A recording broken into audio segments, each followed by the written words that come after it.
एक और साथी हैं, क्यों आप लोग विरोध कर रहे हैं? क्योंकि हम सभी जानते हैं कि डॉक्टर भीमराव अंबेडकर का क्या स्थान है हमारे देश के लिए और हमारे सभी लोगों के दिलों में, तो इसको पहचान की कोई जरूरत नहीं है, तो ये प्रदर्शन की जरूरत क्यों आ रही है?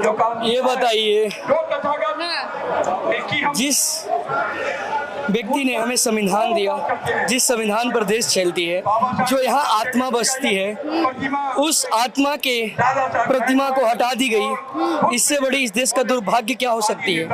बातें होती है ड्यूटीज की, आर्टिकल 51A के, तो हम अपने कर्तव्यों को क्यों भूल रहे हैं? जो संसद में बैठे हुए हैं, जो कुछ पार्टिकुलर लोग, जो चंद लोग हैं, वो आखिर में बाबा साहब के साथ ऐसे घटिया मानसिकता के साथ कैसे बर्ताव कर सकते हैं आखिर में? और ये पहली बार नहीं हुआ है, इससे पहले भी बाबा साहब की कई बार मूर्तियां तोड़ी गई कि भाई तुम कई सारे, मैं ऐसे मिनिस्टर्स के ऑफिस में गया हूँ, कई तो लॉ मिनिस्टर के ऑफिस में कई बार गया मैं, वहाँ देखा बाबा साहब की प्रतिमा तक नहीं है। तो भाई तुम धोपना क्या चाह रहे हो?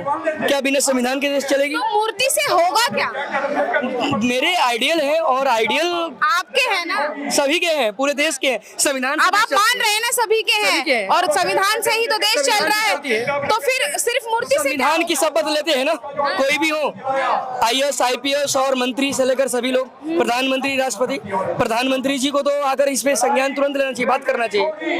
और प्रतिमा को हटा दिया गया। लेकिन प्रतिमा को हटाने की बात आप कर रहे हैं, लेकिन जो बड़ी बड़ी प्रतिमाएं लगी होती हैं, जब कोई 15 अगस्त या 26 जनवरी या कोई जयंती जब होती है, तब मूर्ति को सजाया जाता है, स्वागत किया जाता है, माला पहनाई जाती है, लेकिन उसके बाद क्या?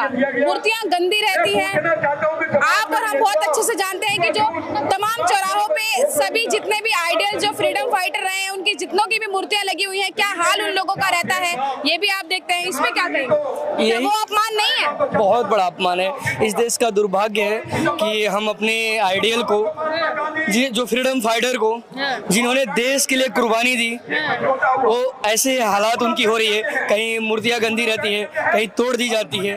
तो कहीं ना कहीं बोलते हैं कि हमारा आइडियल, जब आइडियल होता है उसी से देश चलती है।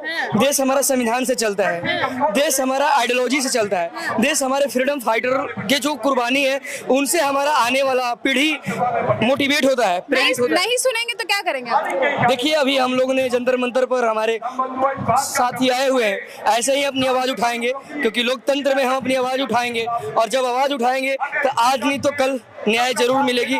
और जो ऐसी घटनाएं घट रही है, कहीं ना कहीं ये मिली जुली इन लोगों की एक षड्यंत्र होती है, ताकि कुछ लोगों को सिस्टम से हटाया जाए। प्रतिमा की बात की जा रही है, लेकिन सम्मान पूर्वक प्रतिमा लगाई जाए तो होनी चाहिए, या सिर्फ प्रतिमा लगा देनी चाहिए? सम्मान पूर्वक लगाई जानी चाहिए। हाँ। क्योंकि ये धड़कने में बसते हैं हमारे अम्बेडकर। शिक्षा का जिसने अधिकार दिया, जिसने संविधान बनाकर हमें दिया, जिस व्यक्ति ने संविधान बना कर दिया, और उस संविधान को से ही सभी लोग शपथ लेते हैं, और आज ये दिन देखना पड़ रहा है कि अम्बेडकर जी को मूर्तियां तोड़ी जा रही है, अम्बेडकर जी की मूर्ति हटाई जा रही है। आखिर में मांग सिर्फ यही एक है, मांग यही है आप लोगों की? नहीं, मांगे और भी है। बैकवर्ड क्लास के साथ आए दिन अन्याय हो रही है, इनजस्टिस हो रही है। OBC SC ST वालों के साथ क्या होती है देश देख रहा है।